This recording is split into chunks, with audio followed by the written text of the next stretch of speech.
All right, so I have so many updates I need to give you guys. See Jasmine thinking about going back in, and big boy payload here, not nervous at all. So this is what we use for our Gravid females. We're coming up on 400 subscribers, so go ahead and subscribe to the channel. All right, so I have so many updates I need to give you guys. We haven't been outside in quite, well, I say quite a while, but really since last week. But during this time of the year, things change a lot. So today we're gonna talk about the Chicoans and what is going on with them this spring. We now have a female that is separated. She's moved into her own enclosure. And let me show you in this video exactly what we do when we believe that a female's gravid, and you know, how we tend to her and what type of enclosure we put her in and why. So let's jump right into that, and I hope you guys enjoy. Here's the Chicoan enclosure. You can see Jasmine thinking about going back in. She gets a little nervous sometimes. And big boy payload here, not nervous at all. So there's one missing. If you notice, there's no one else in here. Houdini has now been moved to her own enclosure. Now, people are gonna ask, so let me go ahead and cover it. Let me go over why we did that. I noticed a few things. The number one thing is to know your Tegu's behavior and know what's different for them. So Houdini was pacing a lot.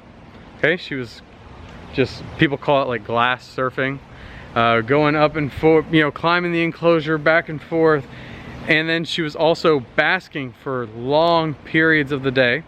Okay, even though the temperatures were right, they were high, she would still bask longer than normal for her. Okay, so that was two things. Number three is she was eating less, and even some meals she was just completely turning down food. So there's three signs right there that tells me something's going on. And I'm not gonna keep a gravid female in with two other Tegus. That's just asking for something bad to happen. And so I decided to take Houdini. Oh, also she was nesting. She was taking, but she was like reverse nesting. She was taking materials from inside the hide and dragging it out into the corner of the enclosure. So I knew, that told me right there that she was not calling her hide home, and that's a problem when you have a female that's possibly gravid. So what we do with our females that we believe are gravid is we have some enclosures that are a bit smaller. Okay, they are 2 by 9, so they're long, but they're pretty narrow. They might be 2 by 8, I can't remember exactly. They're a bit smaller, and then they're also completely enclosed on the sides, and I believe that gives the females some more security when they're nesting. It's not so open like the metal welded wire enclosures. And so we put them in there. It still has heat, water, food, a hide, all of those things, but I believe it gives that female the security. And so let's go ahead and check out Houdini and see how she's doing and what she's up to. Okay, so here is the enclosure. Nothing beautiful at all, but it is very secure and it works well for the animals.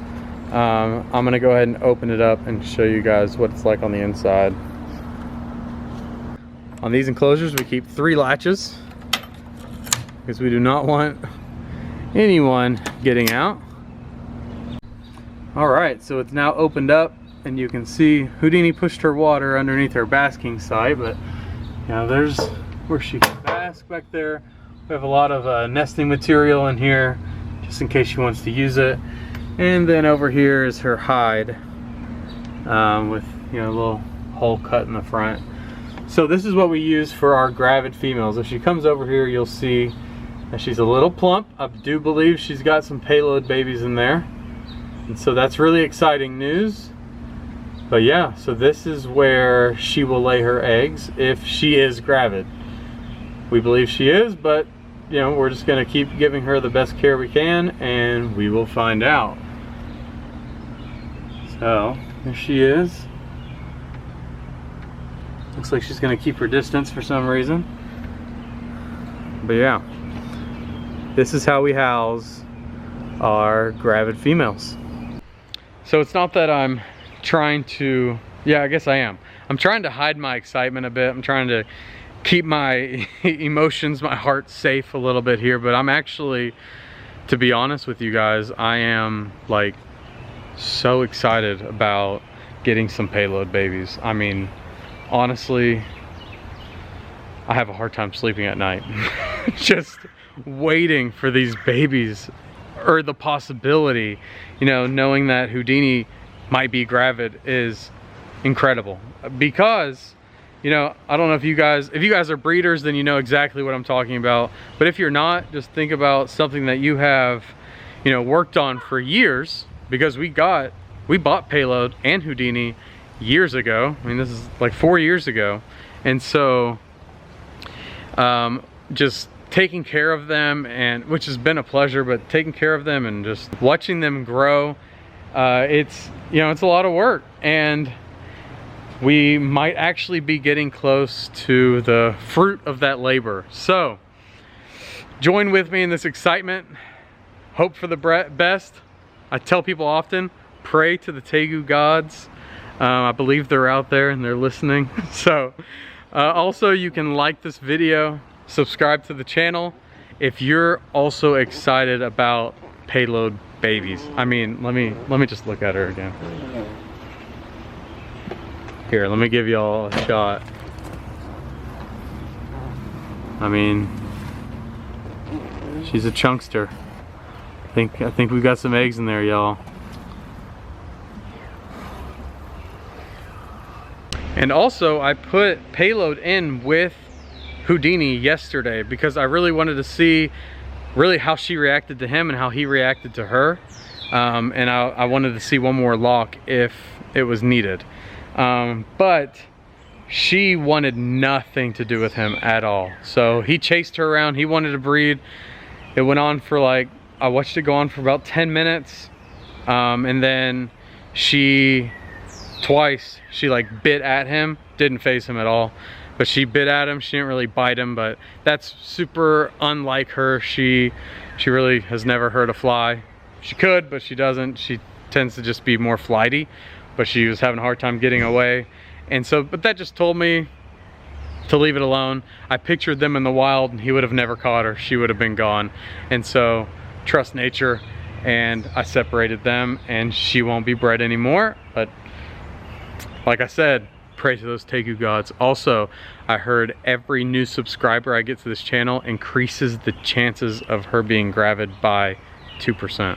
So I don't know if that's true or not, but that's just what I heard. So subscribe to this channel. But also, on a serious note, if you are interested in breeding Tegus one day, or if you already have but you have questions, follow along, subscribe so you don't miss an upload, because we're going to be going through step by step what to look for and what to expect with your females and your males. So next up is her going off food, her starting to nest, and different things like that. We're going to go through it all. I'm going to film it all, and we're going to make videos about all of it. So make sure you're subscribed to the channel so you don't miss any of that. But thank you guys for watching. If you made it to the end of the video, I appreciate it, first of all. But if you did, let me know by doing hashtag baby Tegus, okay? Liam just joined me.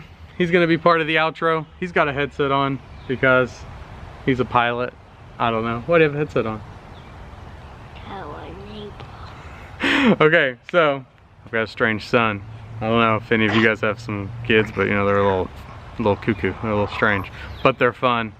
So Liam, you wanna say bye? Bye. Come here. They want to see you. Say bye, everyone. Bye. Alrighty. Thank you guys for watching and supporting the channel. I appreciate it so much. It's been a lot of fun. We're about to hit 400 subscribers. We're coming up on 400 subscribers. So go ahead and subscribe to the channel, and I'll see you guys in the next video. Bye. Bye-bye.